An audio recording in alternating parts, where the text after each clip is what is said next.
সকলকে জানাই স্বাগত আজ এক নতুন ভিডিওতে। তো আজ আমি যাচ্ছিলাম পুরুলিয়া, আমার হোম টাউন, ভোট দেওয়ার জন্য। কিন্তু আমার সাথে এমন এক ঘটনা ঘটলো যে জার্নিটা শুরু হয় সকালবেলায় বেরিয়ে পড়েছিলাম, কারণ আমার কিছু কাজও ছিল। তো সব কাজ সেরে বেরিয়ে পড়ি সেখান থেকে, আর পৌঁছে যাই শিয়ালদা। সেখান থেকে মেট্রো করে অবশেষে গিয়ে হাজির হয় হাওড়ায়। হাওড়াতে বেশ কিছুক্ষণ অপেক্ষা করতে করতে চলে আসে আমাদের ট্রেন, এবং ঠিক ট্রেনে চাপার আগের মুহূর্তটাতে ঘটে যায় সেই ঘটনাটি। আমার একটি চটি আমায় ছেড়ে চলে যায়। তো মন খারাপ না করে আমার পায়ে একটি চটি নিয়েই উপভোগ করতে থাকি গ্রীষ্মকালের শীতল হাওয়া। এভাবেই বেশ কিছুটা পথ যেতে যেতে আজ ট্রেনে ভিড় হয়ে ওঠে উপচে পড়ার মতো। কাল ভোট বলে কথা, হওয়াটাই স্বাভাবিক।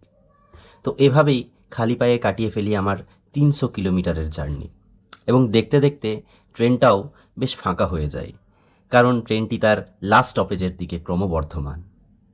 আনরিজার্ভ টিকিট কেটেও যে শুয়ে শুয়ে আসা যায়, এই ট্রেনটায় না চাপলে হয়তো কোনো দিন আপনারা এক্সপিরিয়েন্সও করতে পারবেন না। তো দেখতে দেখতে প্রায় 7-8 ঘন্টা কেটে যায়, তাও আবার পায়ে একটি জুতো নিয়ে। খুব হাসির, তাই না? তো যাই হোক, নেমে পড়ি ট্রেন থেকে আর খালি পায়েই হাঁটতে শুরু করি। কিন্তু যাই হোক, শেষমেশ পৌঁছে যাই নিজের শহর পুরুলিয়াতে। রাতের পুরুলিয়াটা দেখতে কিন্তু বেশ সুন্দর, সেটা না আসলে আপনারা বুঝতে পারবেন না কিন্তু। তো ফাইনালি পৌঁছে যাই আমার বাড়ি, আর তালাগুলো খুলে দেখি রুমের এই কী অবস্থা। তো আজ হচ্ছে আমার এখানে দ্বিতীয় দিন।